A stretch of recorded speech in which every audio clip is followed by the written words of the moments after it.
sont très nombreux, les Africains qui s'indignent du mauvais traitement que l'on inflige aux réfugiés ou migrants africains en Europe. Ces réfugiés qui sont malmenés, déshumanisés, pourchassés nuit et jour par la police, tels de vulgaires bandits, dormant même à la belle étoile. C'est bien de s'indigner, mais quel traitement nous, Africains, réservons à nos frères africains? Le réfugié africain, quel que soit son pays d'origine, est-il bien traité sur son propre continent? Bonsoir à tous et bienvenue dans Afrique et Jeunesse. Faire de l'Afrique moderne, une Afrique des Lumières, grâce à un éveil des consciences, telle est notre mission. Pour ce faire, Franck Chamad et ses invités vous embarquent dans une nouvelle aventure d'Afrique et Jeunesse. Moi qui est là, j'étais à l'hôpital, j'ai accouché, j'ai perdu tous mes 2 enfants, les jumelles, à cause de manque de moyens. Parce que là où je vis, je mange mal, je dors mal, je n'ai rien à faire. Je suis obligée de perdre tous les 2 enfants là. Moi je suis une femme, mais si je n'ai pas de soutien, je n'ai pas un mari qui peut m'aider, je suis obligée de faire la bordellerie. C'est pas ça, c'est ce que les jeunes centrafricains ont en train de subir en ce moment. Donc, la plupart ici sont décédés. On a enterré dans les fosses communes. On ne sait pas qu'est-ce qu'on peut faire. La fois dernière, par la colère, nous avons demandé maintenant de répartir. Il y a un répatriement volontaire. Nous avons tous préparé pour partir. C'est mieux d'aller souffrir là-bas que de rester ici, mourir. Parce que quand je parle de mourir, nous avons perdu plus de centaines de nos frères ici. Plus de centaines. Je ne sais pas comment je vais t'expliquer parce que le mot me manque pour te dire que non, je mal. Et puis je regrette même pourquoi je suis au Congo. Ça fait 10 ans que j'ai vu mon père et puis ma mère. Je te jure. 10 ans. Je n'ai même pas dit allô, je connais même plus, je connais même plus leur adresse. Pour dire allô maman, allô papa. On est là devant la mosquée, on souffre, il n'y a rien de manger, il n'y a rien, on souffre. Il y a beaucoup de gens ici, tu vois, tout le monde c'est des mangeurs ici. On est là, on souffre, on cherche les aides pour qu'on aide nous, nous on s'arrête de rester pour s'asseoir ici là. Ouais, tu vas voir la façon que on dort. Regarde. On fait même ça, j'ai fait quand même effort, sinon pas je devais être même un phaser. Mais je n'ai pas envie d'être. En fait, je n'ai pas envie de faire ça pour aller voler ou faire ceci. Non, je me débrouille, c'est là que j'ai.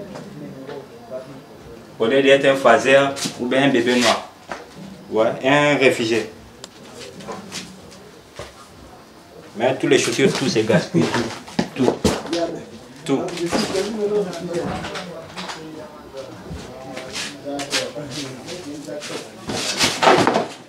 Trois invités aujourd'hui sur mon plateau. D'abord, M. Neko Gilles Jacqui, coordonnateur du collectif des réfugiés centrafricains. Bonsoir, M. Neko. Bonsoir, monsieur le journaliste. Et bienvenue dans Afrique et Jeunesse. Je suis vraiment ravi de profiter de cette opportunité. Alors, un deuxième invité, c'est M. Ngassima Emmanuel. M. Ngassima Emmanuel, c'est le président du collectif des réfugiés centrafricains. Bonsoir, M. Ngassima Emmanuel. Bonsoir, monsieur le journaliste. Bienvenue sur le plateau d'Afrique et Jeunesse. Un troisième invité, enfin, M. Mesmer, secrétaire général du collectif des réfugiés centrafricains. Bonsoir, M. Mesmer. Bonsoir, monsieur le journaliste. Alors, voilà pour notre plateau. Aujourd'hui, nous abordons essentiellement une question très importante. C'est celle des réfugiés en Afrique. Comment se sentent-ils? Est-ce qu'ils sont bien traités? Mais avant tout, moi, j'aimerais me tourner vers M. Neko pour qu'il nous dise un peu comment, depuis quelle année il est au Congo, puisque vous êtes centrafricain, c'est ça? Je suis bel et bien centrafricain. Merci, monsieur le journaliste, de m'avoir accordé la parole. Ouais. Nous avions attendu ce moment depuis toujours, depuis fort longtemps, pour que nous puissions vraiment exprimer nos vœux sur les Andes, afin que ceux qui sont à l'intérieur ainsi que ceux de l'extérieur puissent écouter vraiment la misère dont nous avons été victimes depuis 2013. En effet, c'est depuis 2013 que je suis au Congo, suite à la crise politico-militaire qui a secoué mon pays, la RCA. Et Depuis ce jour jusqu'alors, je ne sais pas quoi vous dire. Les mots me manquent, raison pour laquelle je me suis rattaché auprès de votre chaîne afin que cette misère soit dénoncée sur les ondes et que le citoyen lambda congolais puisse être à l'écoute, ainsi que ceux de l'extérieur. Monsieur Gassima, depuis quelle année vous êtes au Congo? 2013 également? Oui, je suis au Congo depuis 2013. Après la crise qui a éclaté en RCA, oui, nous avons jugé utile de venir au Congo. Et cette occasion nous a permis de faire connaître la souffrance, la maltraitance et l'enfer que nos compatriotes ont vécu. Et je peux dire que nous avons traversé Nous avons traversé une saison de souffrance, une saison inédite. Et sur ce plateau, ça nous permet que tout le monde de sache... vous exprimer. Oui, pour s'exprimer, afin que les gens connaissent la souffrance de nos compatriotes au Congo. Monsieur Tamboulas, depuis quelle année vous êtes au Congo? 2013, c'est ça? Depuis 2013, suite aux événements qui a éclaté en République centrafricaine, et cela nous a permis de... Il s'agit de quel événement? La crise politico-militaire qui opposait le régime de l'ex-président François Bozizé et la rébellion Séléka qui était venue prendre le pouvoir. Le micro. Et cela permet à plein de Centrafricains de se réfugier au Congo, fuyant les exactions, bien sûr, de ces combats. Est-ce que vous pouvez me parler un peu des circonstances dans lesquelles vous avez fui la guerre en RCA? Dans cette guerre qui opposait François Bozizé, l'ex-président, à la CDK. En fait, c'était en quelque sorte une insurrection musulmane. Du moment où le président avait pris fuite et qu'il y avait eu beaucoup d'exactions, il était question que nous puissions nous réfugier quelque part. Nous puissions nous référer dans un pays d'asile qui est vraiment affilié à l'ONU, où le siège du HCR s'y trouve. Raison pour laquelle, comme nous sommes du sud de Bangui, nous avons opté pour la République du Congo. Et vous, quand vous avez fui, vous avez emprunté, par quels moyens vous vous êtes retrouvé au Congo? Est-ce que c'est à pied que vous êtes venu? C'est par bateau? Comment? Expliquez-nous un peu. Non, vous savez que le Congo et la RCA, c'est des pays frontaliers. Et lorsque les exactions qui sont commises par les Séléka et les anti-Balaka, on a jugé utile de rentrer au Congo par la voie maritime. C'est-à-dire par une pirogue? Voilà la pirogue. On a pris la pirogue pour rentrer au Congo. Au moins 4-5 pirogues remplies des enfants et les femmes, les hommes. Et chacun d'eux avait utilisé le moyen pour se déplacer, en pagayant ensemble avec tout le monde, pour qu'on avance, afin qu'on arrive au Congo. C'était dans cette condition qu'on a fait par tous les moyens pour arriver au Congo. J'espère que personne ne s'est noyé, hein? Personne n'a été plongé, n'est tombé dans l'eau. J'espère vraiment, hein? Vous n'avez vu personne tomber dans l'eau? Aucun de nous qui a été tombé dans l'eau. Dieu merci, comme on dit chez nous dans les pays chrétiens. Alors, c'était également le cas pour vous? Oui, c'était le cas parce que c'était le seul moyen rapide pour que les la pirogue aussi, hein? Oui, la pirogue pour atteindre vite le Congo. Ouais, parce qu'il manquait de moyens à ce que les gens se déplacent massivement pour traverser la frontière. Donc, c'était le seul moyen rapide pour atteindre vite le Congo. Et quand M. Neko, quand vous venez, il y avait des morts. Quand vous veniez à cette époque-là, en 2012, 2013? C'était en 2013. Mais en fait, c'était, tel que je vous le disais tantôt, c'était une insurrection militaire. Tel que vous connaissez ce qui se dit la guerre. Il y avait eu beaucoup d'exactions. Il était question que nous puissions nous référer à un pays ou un pays proche. Ceux du nord de Bangui cherchaient à regagner le Tchad, le Cameroun. Nous qui sommes du sud de Bangui, nous avons jugé utile de rejoindre le Congo. Il y a d'autres qui sont allés jusque vers la RDC. Mais par contre, moi, j'étais venu par la voie routière. Ah, la voie routière. Vous savez bel et bien que Congo et la RCA sont des pays frontaliers. Très bien. Nous avons prêté un moyen arrivé au niveau de la frontière, nous étions obligés de laisser ce moyen. Nous avons terminé le chemin à pied jusqu'à la frontière au niveau de Bétou. Vous avez pu quand même trouver un moyen et vous avez payé? Non, le moyen était gratuit. C'était par l'intermédiaire de... C'était sauve qui peut, quoi. Oui, c'était par l'intermédiaire d'une personne de bonne foi qui nous a juste aidés, quoi, afin que nous puissions regagner le Congo. Il y avait des femmes, des enfants. Il y avait des femmes, il y avait beaucoup de monde. Qui ont laissé leurs biens, leurs maisons, tout abandonné là-bas en RCA pour sauver sa vie. Mais en fait sur 5 millions d'habitants qui renfermaient la RCA, il y avait eu au moins 10% de la population qui s'est déplacée. Il y avait eu plus de 400 à 500 000 personnes. C'était un risque, c'était soit partir, soit rester, mais pour mourir. Tout à fait, tout à fait. Ceux qui sont restés, ils ont vu des choses inédites. Et nous les autres... Viols. Les viols, les maisons sont détruites et les bétails sont volés. Beaucoup de choses qu'on ne peut pas le dire. Et nous autres nous avons pris la voie maritime de rentrer au Congo. Et on s'est échappé à la mort. Vous avez vécu des choses affreuses. On a vu des choses à l'œil nu comme ça, qu'on ne peut pas le dire. Monsieur Ngassima. Oui, monsieur le journaliste, vraiment, l'événement de la prise de pouvoir par la Séléka a vraiment troublé la République centrafricaine. Et c'était chacun devrait sauver sa peau par un moyen ou un autre. Donc c'était comme ça. On n'a plus besoin comment dirais-je, de ses biens. Donc tout le monde avait pris cette volonté de quitter la RCA parce que c'était atroce. C'était atroce. Tout le monde voyait les images sur les chaînes internationales, ce qui se passait en République centrafricaine. Donc, le Congo a reçu une grande partie des Centrafricains qui avaient fui la guerre en République centrafricaine. Voilà.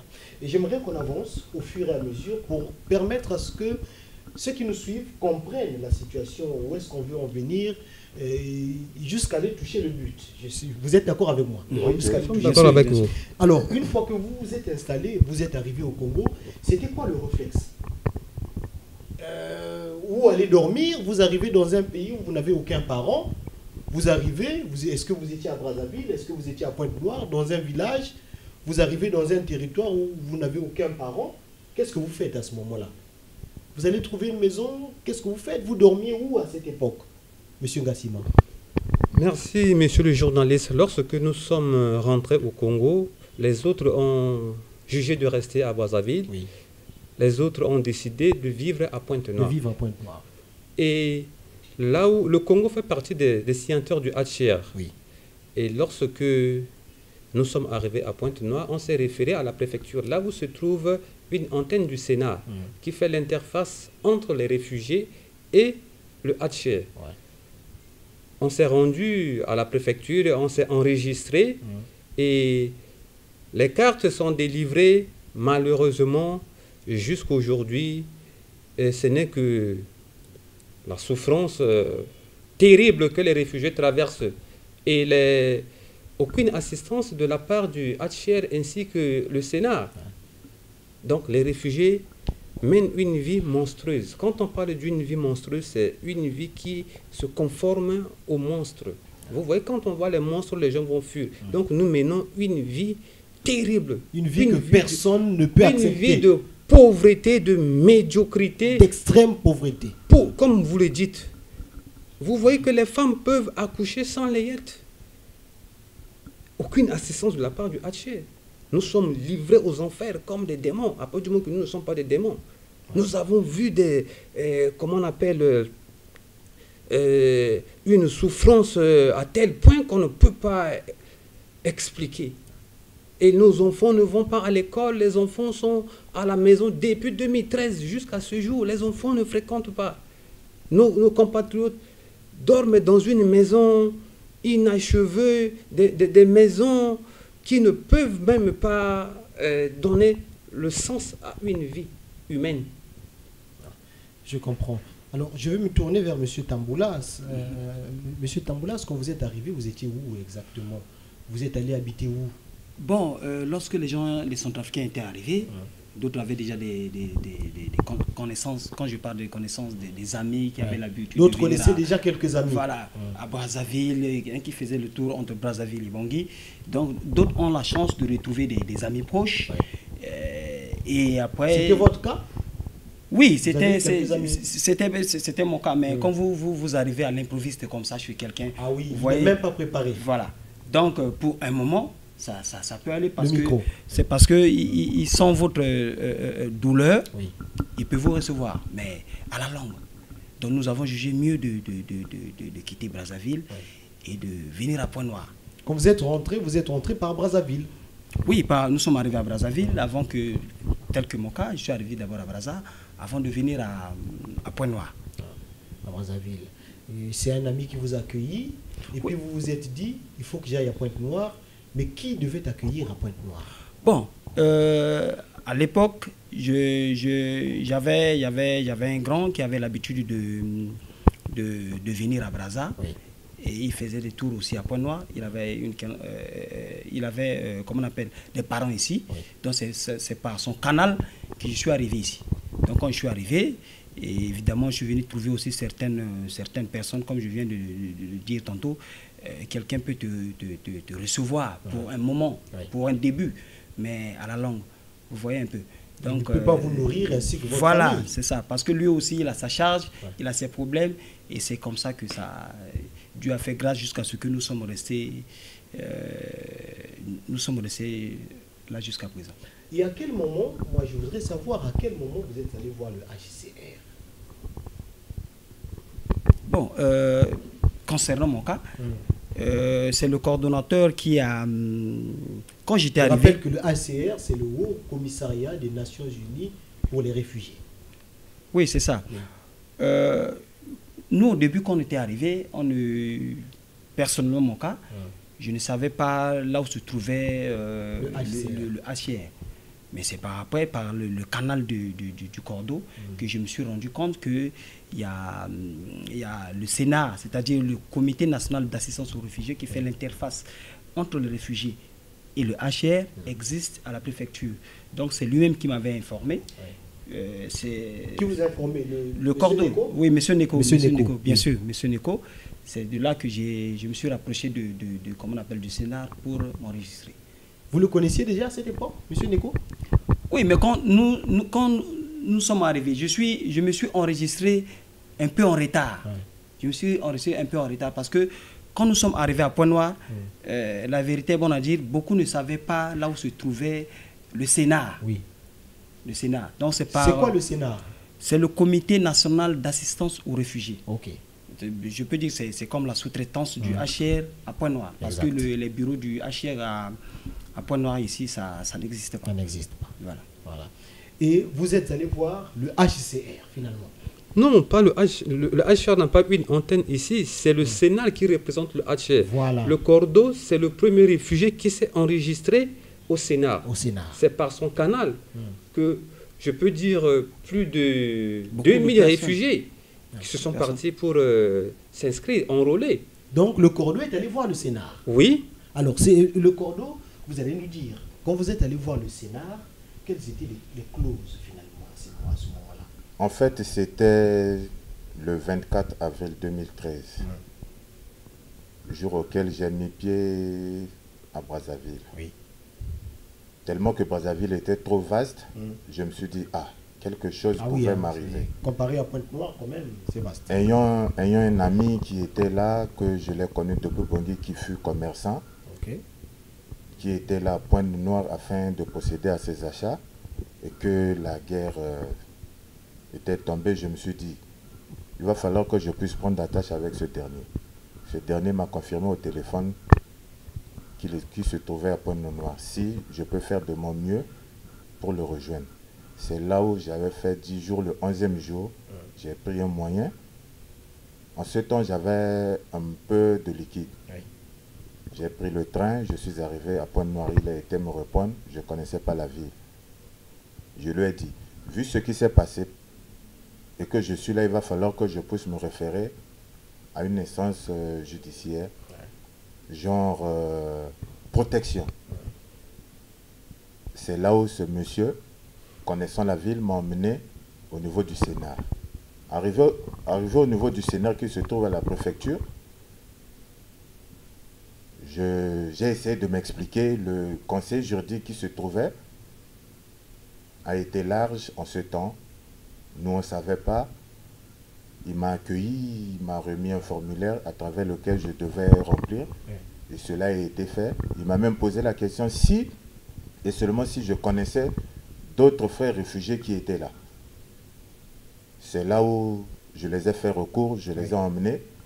Ils se sont enrôlés auprès du Sénat. En fait, le Sénat, c'est quoi? C'est un comité multilatéral des affaires étrangères. Ce comité est censé, ça dit, joue l'entremise entre les réfugiés et le HCR. Parce que sur place, ici à Pointe-Noire, quand nous étions arrivés, il n'y avait pas une antenne HCR à Pointe-Noire. Il n'y avait que le Sénat qui s'en chargeait de toutes les histoires des réfugiés. Et aussitôt après, le message a été passé de bouche à oreille, les frères se sont présentés, ils se sont fait enrôler. Jusqu'à ce jour, je ne sais pas comment décrire la vie de ces parents réfugiés qui vivent présentement dans la ville. Alors, on va en arriver là, mais moi j'aimerais qu'on touche d'abord les clauses. Quand vous vous faites enregistrer, on vous dit quoi là-bas? Est-ce qu'on vous dit que désormais, chaque fin du mois, on va commencer à vous donner de l'argent? Qu'est-ce qu'on vous dit là-bas? Mais comment ça se passe quand vous vous faites enregistrer au Sénat? Est-ce qu'on vous dit, bon, désormais, vous allez commencer à recevoir les subventions? Est-ce qu'on vous donne des cartes? Comment ça se passe? Expliquez-moi. Mais en temps normal, quand on va dans un pays d'asile, on se fait enrôler. Il y a une commission d'éligibilité qui se trouve au niveau du Sénat, qui s'occupe de l'éligibilité de tout un chacun. Si la personne n'est pas éligible, il n'obtient pas le statut de réfugié. Comme nous, Centrafricains, nous étions venus en masse. Il y avait une multitude de personnes, nous y avions bénéficié du statut prima facie. Quand tu bénéficies de ce statut, on te garantit quoi? Mais la convention relative au statut de réfugié est claire. Nous n'avions pas besoin d'une quelconque garantie. Il était question juste qu'il honore à ce qui a été écrit noir sur blanc, du moment où le Congo faisait partie des pays signataires. Voilà, justement. Ce qui est écrit là, c'est quoi? Moi, j'aimerais qu'on aborde un peu ces questions-là. Est-ce que vous avez l'essentiel, un petit résumé de ce qui est écrit là-dedans dans les textes, Monsieur Tamboulas? Oui, au fait, les pays signataires de cette convention ont décidé un certain nombre de choses. S'ils reçoivent les réfugiés, on devait bien les traiter. C'est-à-dire qu'ils ont droit à l'assistance. C'est-à-dire le logement, le rationnement, une assistance multiforme. Donc, et peut-être même aussi le fait d'envoyer les enfants à l'école. Oui. C'est pour cela que j'ai parlé d'assistance multiforme. On voit les enfants à l'école, l'hôpital doit être là, si le réfugié tombe malade, il doit être soigné, il doit être, comment on appelle, bien traité selon les conventions. Parce qu'il y a une convention qui est là. Donc, nous n'avons pas choisi le Congo pour les patients, c'est que le Congo fait partie des systèmes des Nations Unies. Et fait partie aussi comment on appelle, des pays signataires de cette convention. Donc, ça veut dire que dès que vous obtenez le statut de réfugié, vous devez bénéficier de ça. Voilà, c'est ça. C'est ça.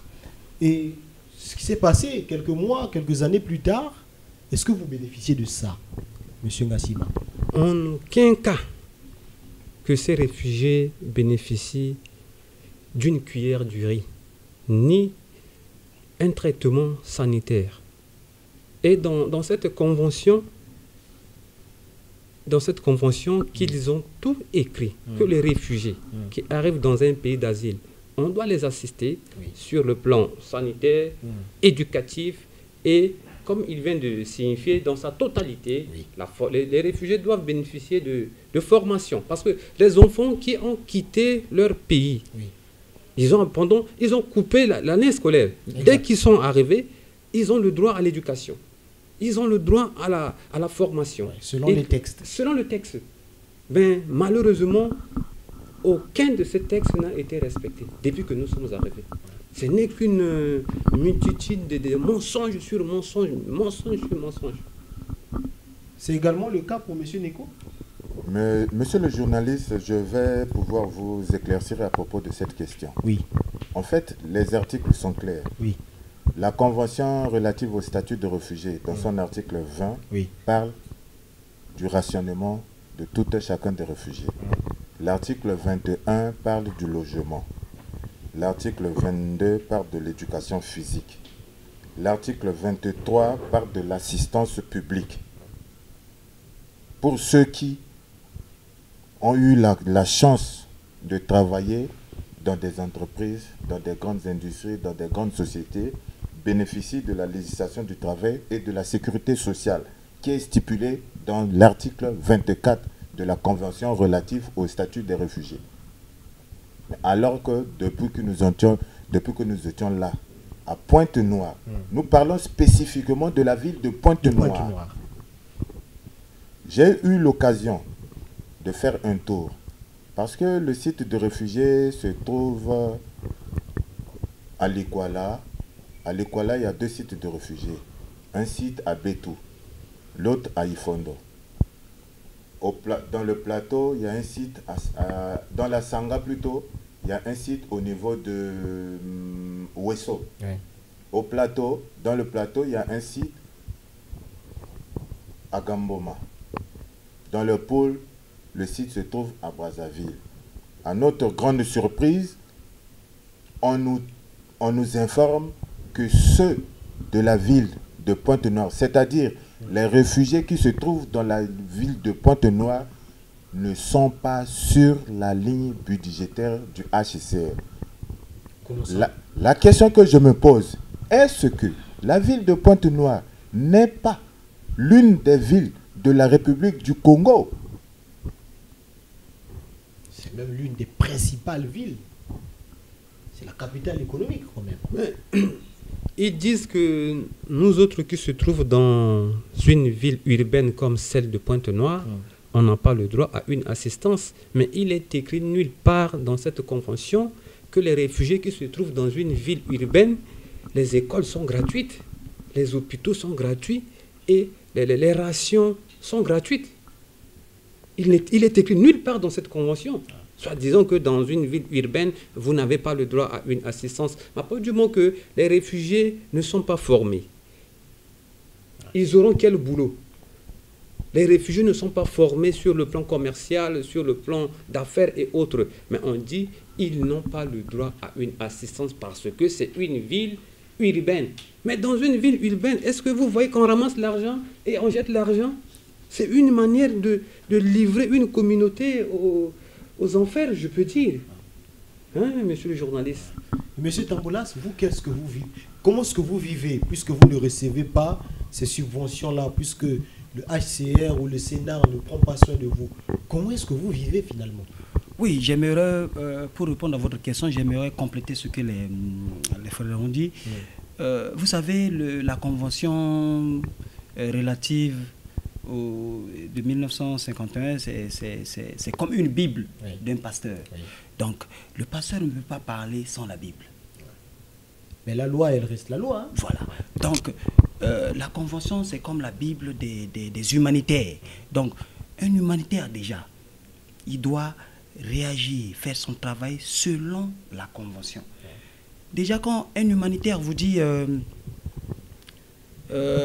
si l'humanitaire qui est censé protéger ou encore apporter de l'aide à un réfugié ou un vulnérable et que lui-même il est à l'origine de la souffrance du réfugié, là c'est la misère du réfugié.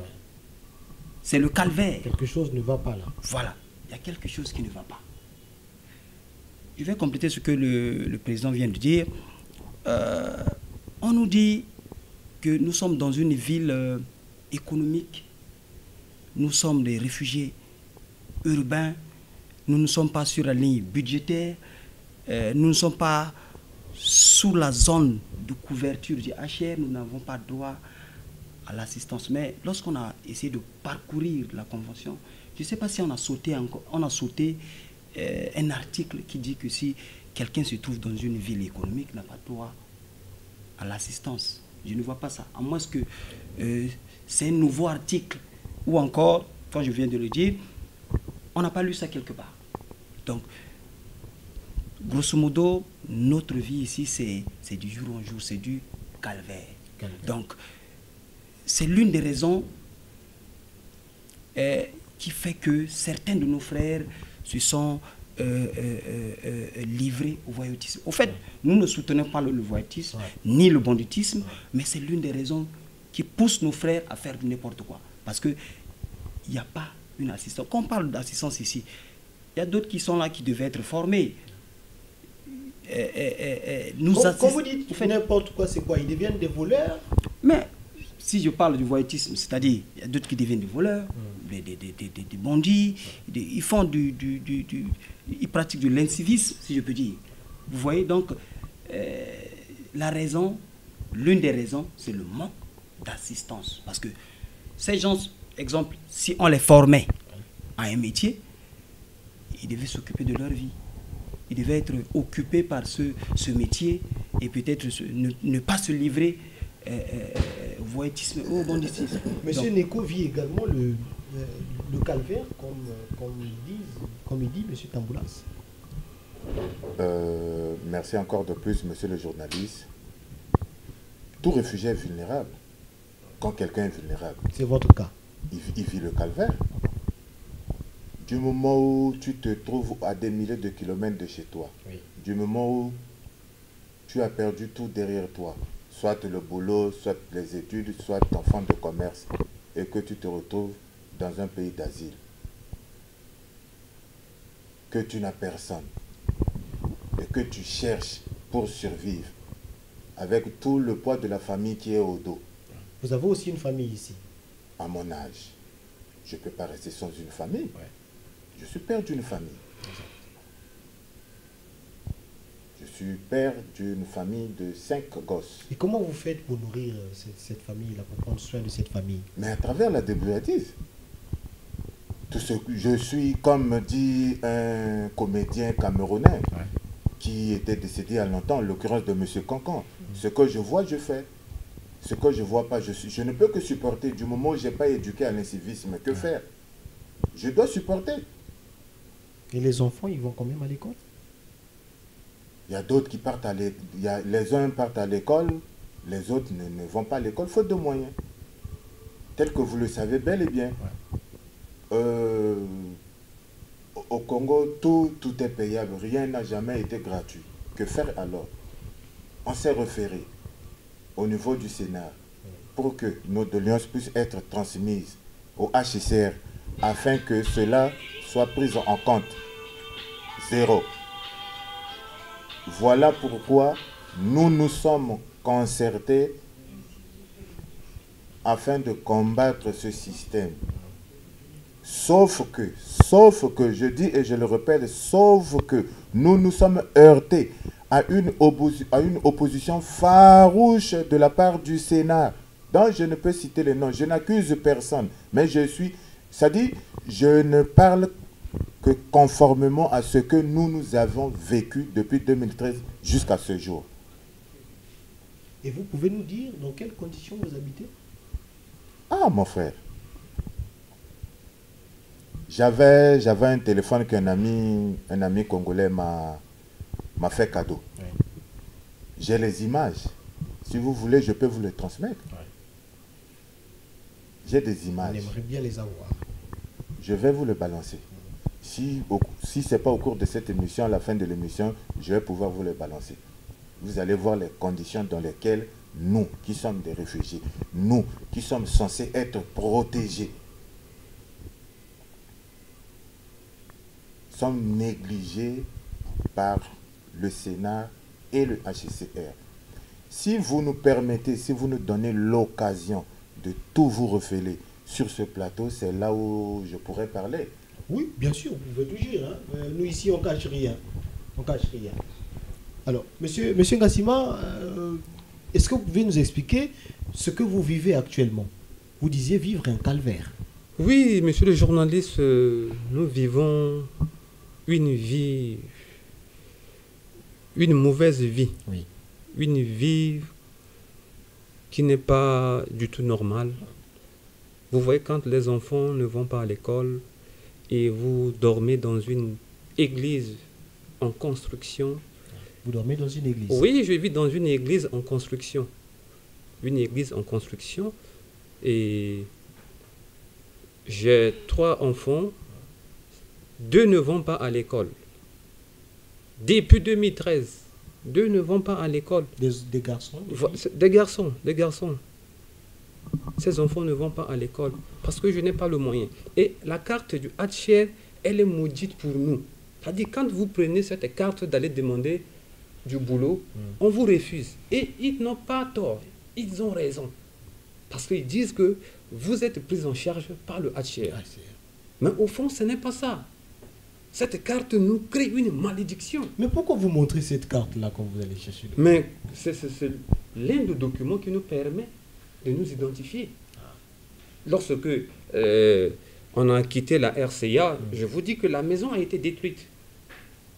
Là où vous étiez... La maison a été détruite.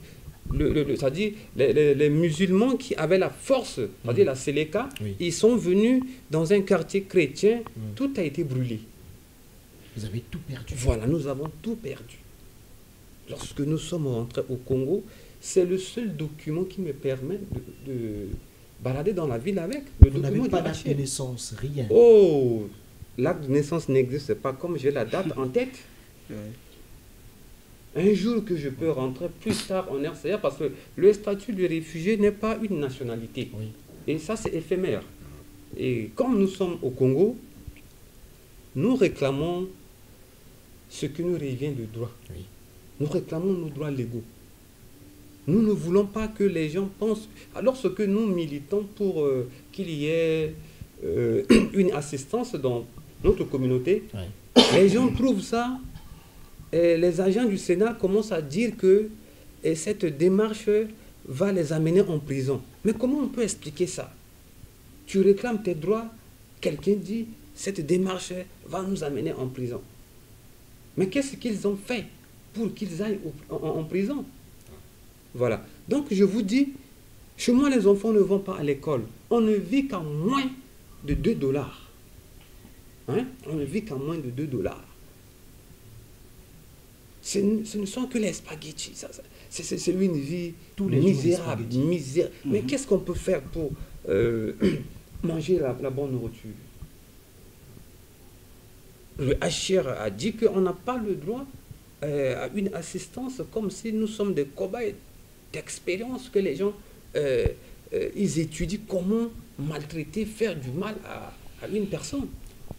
Nous ne sommes pas leurs cobayes. Raison pour laquelle nous avons été désignés à la demande de nos compatriotes de prendre la tête du mouvement. Ce que nous sommes en train de dire, nous parlons à la place de la communauté. Là où nous sommes sur ce plateau, nous représentons la communauté. La communauté a décidé à l'unanimité pour qu'une frontière soit ouverte aux réfugiés.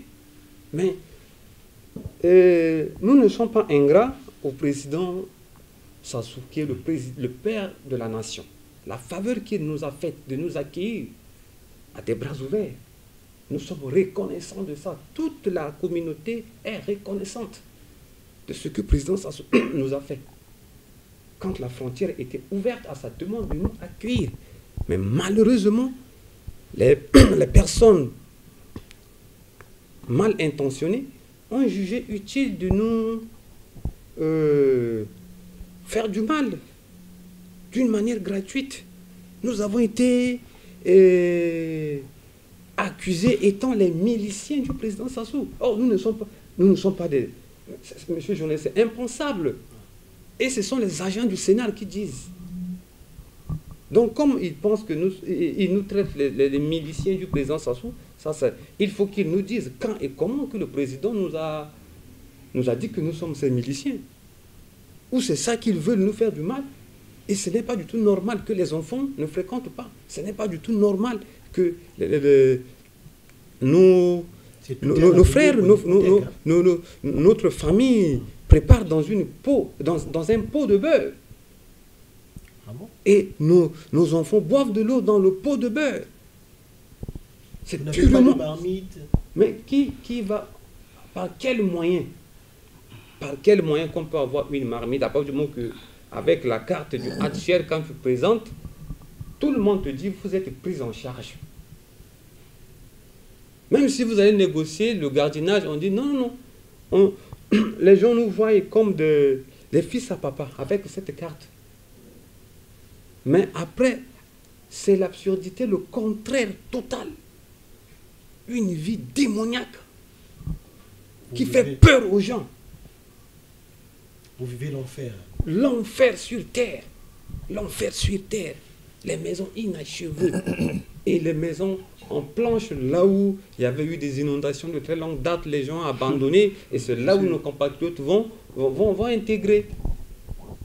Mais quand vous voyez, ça donne une mauvaise impression, une mauvaise image. Et on nous fait savoir que vous êtes des réfugiés urbains, vous n'avez pas le droit à une assistance. Et c'est au nom des réfugiés qu'ils font leur plaidoyer. Et quand ils reçoivent le financement auprès des bienfaiteurs, ils reviennent vers nous de dire que vous n'avez pas le droit à une assistance. Mais il faut qu'ils reprennent leur carte. Monsieur Tamboulas, vous avez l'impression qu'ils reçoivent de l'argent, mais ils mettent dans leur poche. Bon, le HR, je peux dire que c'est une branche des Nations Unies. Donc c'est un système organisé. Exact. Lorsque le Congo ou encore la République centrafricaine était signataire de cette convention, il y a un certain nombre de choses qui ont été décidées. Du moment que nous sommes arrivés et que on nous regarde, on nous fait croire des choses qui sont contraires aux conventions, là ça ne va pas. Imaginez une vie, la vie d'une personne dans une ville où il n'a pas de bonnes connaissances, c'est-à-dire quelqu'un qui peut lui venir vite en aide. Notre vie, c'est parce que les habits, oui, les gens veulent porter les habits, mais vous êtes un journaliste, essayez de faire les investigations pour voir la vie réelle des réfugiés centrafricains à Pointe-Noire. Nous parlons bien sûr de Pointe-Noire. Vous allez vous rendre compte que les autres réfugiés, par la colère, ont abandonné cette carte parce que pour eux, ils se disent que cette carte, c'est une malédiction. C'est normal, je complète ce que le président vient de dire. Parce que quand tu vas demander du boulot et que tu présentes cette carte, on te dit tout de suite que vous êtes pris en charge par le HR.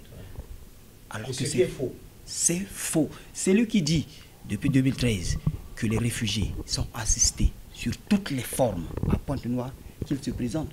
Ou encore, s'ils présentent un document attestant ou encore confirmant que nous sommes assistés régulièrement à Pointe-Noire, lui-même va justifier ce document. Soit c'est un document falsifié, parce que nous, les ayants droit et les intéressés, on ne voit pas cette assistance depuis que nous sommes là. Pour finir, par rapport à la question que vous avez posée, peut-être le président Sassou se dit, il a ouvert la frontière pour nous. Il se dit, bon, les réfugiés Pointe-Noire sont bien traités parce qu'ils se réfèrent à la convention. Mais la réalité, c'est autre chose. Par ce canal, par cette émission, est contraire. Par cette émission, il faut que le président de la République, qui est aussi le père de la nation, il doit se rendre compte réellement de ce qui se passe à Pointe-Noire. Il faut qu'il regarde un peu, d'une manière pratique, voir les choses, faire des investigations. Les réfugiés centrafricains vivent comment? C'est bien d'accuser les réfugiés centrafricains qui sont comme ça, ils sont des vagabonds. Mais qu'est-ce qui... Ils voient seulement les faits. Mais la cause, c'est quoi? Donc, notre vie ici... Et on disait même qu'il y a des femmes qui sont devenues prostituées. Tout à fait. qui font de la prostitution parce qu'il faut bien qu'elles Mais vivent. elle doit vivre. Voilà. Une femme doit vivre, doit avoir son lait de beauté, doit s'habiller, doit manger. Donc, s'il n'y a pas quelqu'un pour l'aider, le dernier recours peut-être pour cette femme, c'est de se prostituer parce que c'est le moyen le plus rapide. Elle va se prostituer, mais elle est exposée au risque. Plusieurs risques. Voilà. Il n'y a pas que des maladies, Donc, c'est plusieurs risques. Est-ce que, M. Neko, vous voyez là une politique de 2 poids 2 mesures? En fait, vous, monsieur le journaliste, vous l'avez vous-même dit. Aussitôt après constat de toute cette médiocrité vis-à-vis de nos réfugiés, nous avions entrepris les démarches. Un, pour la destitution de notre bureau. Oui. De l'ancien bureau. C'est là où je voulais qu'on dirigé par l'un de nos compatriotes qui a été à l'origine de tout ce désastre. C'est-à-dire que c'est votre propre frère qui a causé ce désastre. Voilà. Notre propre frère qui nous a tous poignardés au dos. C'est vraiment un Judas qui vont... Je vous dis, je vous le répète, ce frère fut l'ancien président de la communauté des réfugiés RCA. Si vous doutez, passez aux investigations. Le 7 septembre 2001, c'était le début de la procédure que nous avions entamée. 2021. Nous avions, 2021, plutôt, nous avions sollicité le réaménagement de notre bureau. Oui. Suite à l'incompétence de ce bureau, à la rétention d'informations dont ce bureau est à l'origine, à l'incivisme dont ce bureau est à l'origine, à la tromperie, à la complicité, à la tentative d'escroquerie. Le 18 octobre 2021, 3 requêtes ont été adressées. Une au vénérable Monsieur le Président du Sénat. 2 à l'honorable Monsieur le Président de l'Assemblée. 3 à la représentante du HCR au Congo. Et quand vous dites président du Sénat, c'est le Sénat congolais. Le Sénat. Je ne parle pas du Sénat, je parle du Sénat. Le Sénat congolais. Oui. À notre grande surprise, le Sénat et le HCR refusent à ce qu'il y ait réaménagement de ce bureau. Nous avons tenu main forte. Nous étions partis à une assemblée générale. C'était quand, monsieur? C'était le 17 octobre qu'on avait destitué son bureau. 2021. Oui, 2021. Le 17 octobre. Suite à sa propre demande, une assemblée générale des réfugiés centrafricains s'est tenue au sein de l'église catholique Saint-Pierre. D'où l'ancien président n'a pas su tenir le coup par rapport à la misère de nos frères. Ils ont décidé à ce qu'ils soient destitués. Et cela a été fait. Nous avions dénoncé beaucoup d'irrégularités. En novembre 2021, à notre grande surprise, suite à la requête où nous avons déposé dans des services concernés, nous avions passé des auditions et enquêtes auprès des services concernés. Nous avions dénoncé beaucoup d'irrégularités à ces chefs. Oui, lesquels? Ça, c'est gardé secret. D'accord. Gardez secret. Vous ne voulez pas dénoncer ces irrégularités? Non. Tout ce qu'on fait de bon ne peut pas être révélé. Si on essaie un peu de se référer à la Bible, la Bible a été claire. Quand tu donnes par la main gauche, n'allez pas dire à la personne que c'est par la main droite que tu as remis ce don, soit ce lèvre ou ce cadeau. Donc, c'est ça, parce que moi, depuis le début, on s'est dit qu'on va parler franchement, pas de tabou, on va direct. Voilà. Donc, vous ne me cachez rien. Ok. À notre grande surprise, aussitôt après les démarches que nous avons entreprises, nous nous sommes heurtés à une opposition farouche de la part des personnels du Sénat Pointe-Noire. Je ne parle pas du Sénat Brazzaville, je parle du Sénat Pointe-Noire, d'où on a reçu des trafics, nous avons été victimes plutôt des trafics d'influence allant jusqu'aux menaces de mort, soit disant que si ce bureau ait changé les personnels du Sénat ainsi que du HCR. Oh. Mais comment se fait-il que... Ils vont tomber. Ils seront admis en prison. Ils seront admis en prison. Ça veut dire qu'il y a de la magouille qui se fait. C'est-à-dire, c'est la question qui est restée sans réponse jusqu'à aujourd'hui. Nous,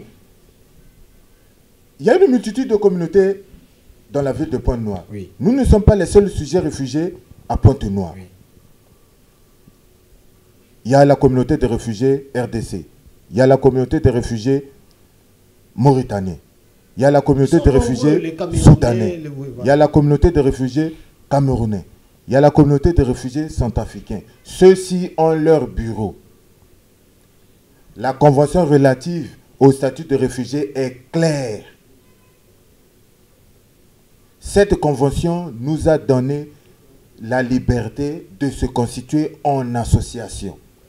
Mais pourquoi nous voulons nous constituer en association afin de défendre l'intérêt de tout un chacun?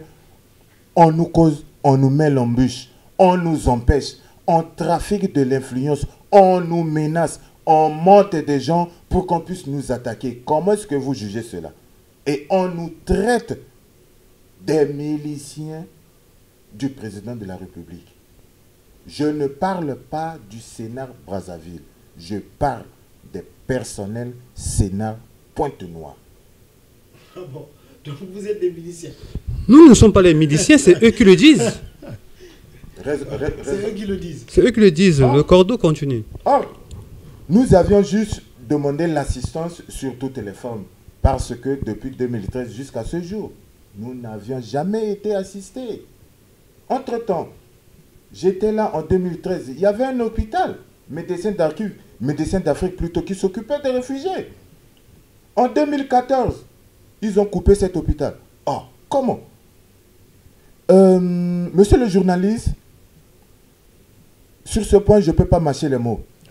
En criminologie, il y a multiples formes de procéder à la liquidation d'une personne humaine. Soit par strangulation, soit par la famine, ainsi de suite. Si ces personnels qui ont les pieds mouillés. Parce que dans ce système, il y a un engrenage qui part du Sénat, Pointe-Noire, Sénat, Brazzaville, HCR, Brazzaville.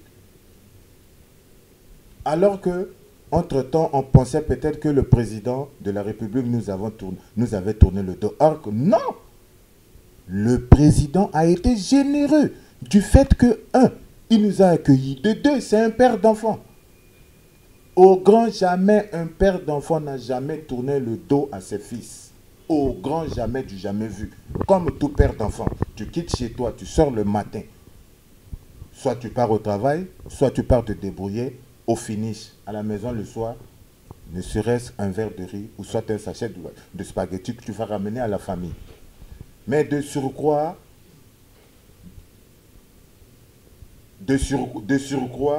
nous n'avions jamais été assistés. Raison pour laquelle nous recommandons à cette institution onusienne qui se trouve être le HCR de nous assister socialement, éducativement. C'est ce que vous voulez. Oui, socialement, éducativement, sanitairement.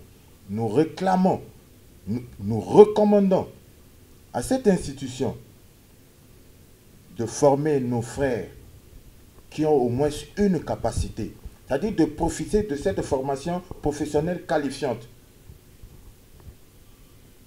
Vous et moi, nous connaissons bel et bien le Congo. Oui. Au Congo, tout est possible. Depuis le jour où nous avions entrepris cette démarche, nous sommes mal vus. Nous sommes devenus la cible de ceux à travers lesquels nous réclamons nos droits, c'est-à-dire ceux qui ont les pieds trempés dans ce système. Raison pour laquelle, pour raison de survie, nous recommandons l'ouverture d'une quelconque frontière dans un pays tiers. C'est-à-dire, alors, moi je voudrais, la régie me fait savoir qu'il qu'il nous reste très peu de temps. On a déjà épuisé beaucoup de temps. On a Non, parlé de je finis. Oui, rapidement. Nous dénonçons le mauvais comportement des agents du CNR à Pointe-Noire. Oui. En réclamant nos droits, ceux-ci nous traitent d'instigateurs. Prétextant que si nous continuons dans cette voie, nous serons expulsés de force vers la frontière. Et ils nous ont refusé de nous délivrer nos cartes qui ont été expirées. Alors que la convention relative dans son article 1, 13, 15, 20, 21, 22, 23, 24, 27, 28, 32 et 33 ont été clairs. D'autre part, nous avons essayé de résumer, ils veulent nous faire taire afin de ne pas réclamer nos droits et à subir toujours cette maltraitance. Leur autre argument est celui-ci. Pointe-Noire n'est pas sur la ligne budgétaire du HCR. Raison pour laquelle je leur rebalance cette question. Pourquoi la Liguala? Pourquoi la Sanga? Pourquoi le Pôle? Pourquoi Brazzaville sont assistés? Donc Pointe-Noire n'est pas dans le Congo. Pourquoi? Une autre question. Pourquoi le HCR et le Sénat tiennent mordicus que le bureau de la communauté ne soit pas changé? Est-ce que l'ancien président RCA n'est-il pas en intelligence avec ceci? Car un jour, il nous a dit en public, devant une multitude de témoins, que si il est changé, beaucoup des agents Sénat ainsi que ceux du HCR vont être admis en prison. Mais pourquoi affirmer ce propos? Donc il y a une combine, donc il est en intelligence avec ceci. Sur ce point, j'ai fini. Vous n'avez pas de réponse à cette question rapidement. Est-ce qu'il vous arrive, parce qu'on a fait quelques secondes pour répondre à la question, est-ce qu'il vous arrive de se dire, il faut que je rentre, parce que ce que je vis là, c'est n'importe quoi. Peut-être que chez moi en Centrafrique, je peux aller refaire une meilleure vie parce que c'est mon pays. Merci, monsieur le journaliste. Nous sommes débordés de ce que nous vivons à Pointe-Noire. Et comme le Cordeau vient de dire, nous voulons qu'une frontière soit ouverte aux réfugiés centrafricains de quitter le calvaire, de quitter l'enfer sur terre. C'est-à-dire, ouvrir la frontière nous ne sommes pas rentrer en Centrafrique. Nous ne sommes pas prêts à l'instant de rentrer en RCA. Oui. Parce qu'il y a eu des exactions qui se pullulent de part et d'autre là. Donc, il y a encore le danger là-bas. Il y a encore un danger qui est visible. Voilà. Donc, toutes les dénonciations que nous avons eu à faire, le Sénat de Pointe-Noire, en complicité avec l'ancien président destitué, ils ont délivré les cartes du HCR à un effectif incalculable. Ce dernier ne paye plus les cartes de séjour sur toute l'étendue du territoire. À partir du moment que le HCR ne nous assiste pas, mais on trouve des réfugiés centrafricains qui ont des alimentations, des quincailleries. Ça, c'est un faux débat. Ils ont gonflé la liste pour gonfler le budget. Vous comprenez? On fait savoir là qu'on n'a plus de temps. Est-ce que vous également, M. Damboulas, il vous arrive de se dire, c'est trop, il faut que je quitte ce pays, il faut que je quitte ce territoire, il faut que j'aille trouver un refuge rapidement? Oui, pour répondre directement à votre question, vous savez, faire un retour, c'est bien beau, mais vous repartez là où vous n'avez encore plus de repères. Ça vous dit quelque chose? Là-bas, vous êtes comme étranger. Voilà, c'est un peu ça. Donc, même nos frères qui avaient tenté de faire un rapatriement volontaire sont revenus. Ils sont revenus. Ah, ils sont revenus. Hein. Ils sont revenus. Pourquoi? Parce que, en repartant, tu as laissé le pays pendant 56 ans, on te donne 150 000 francs pour repartir dans un coin où tout a été détruit, tout a été abandonné, tu es comme un étranger chez toi. Donc, oui, la question là, parfois ça tourne dans la tête, mais il n'y a pas de repère. Vous posez également la même question. Au fait, je parle en mon nom propre. Oui. Mon retour, pour l'instant, est incertain. Pour des raisons personnelles. Pour des raisons personnelles. Parce qu'il y a des Centrafricains là-bas. Bon, monsieur le journaliste, en RCA. monsieur le journaliste, je suis centrafricain de père et de mère. Oui. Par rapport à mon appartenance politique, par rapport à mon travail, Oui. et vu tout ce qui s'est passé, je peux vous affirmer que mon retour pour l'instant est incertain. Raison pour laquelle j'ai réclamé à ce que notre frontière me soit ouvrée, ou soit que je puisse bénéficier d'une réinstallation quelque part. Et justement, c'est par ces mots que nous allons refermer cette émission. Je rappelle que dans Afrique Jeunesse, dans ce numéro d'Afrique Jeunesse, nous avons reçu 3 invités. D'abord, M. Neko Gilles Jacqui. Lui, il est coordonnateur du collectif des réfugiés centrafricains. Et puis, M. Gassima Emmanuel, le président du collectif des réfugiés centrafricains. Un troisième et dernier, Tamboulas Mesmer, secrétaire général du collectif des réfugiés centrafricains.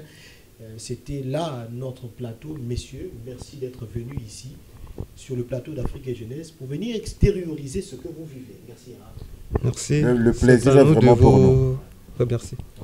Et bon courage. J'espère que votre message sera entendu. J'espère que vous trouverez une solution. D'ici là, on reste en contact sur les différentes avancées, les évolutions que vous pourrez connaître. Et sachez que les portes de NTI vous sont ouvertes. Prochainement, si vous pensez qu'il est nécessaire que vous puissiez revenir, les portes vous sont ouvertes. Merci à vous. Merci également à Saint-Renaud Viber, à Mavi Diafouka pour la réalisation de cette grande émission. Merci à vous, chers téléspectateurs, qui êtes restés branchés sur la chaîne interactive. Nous vous donnons rendez-vous pour la semaine prochaine, même heure, même fréquence. Au revoir. Faire de l'Afrique moderne une Afrique des Lumières grâce à un éveil des consciences, telle est notre mission. Pour ce faire, Franchamat et ses invités vous embarquent dans une nouvelle aventure d'Afrique et Jeunesse.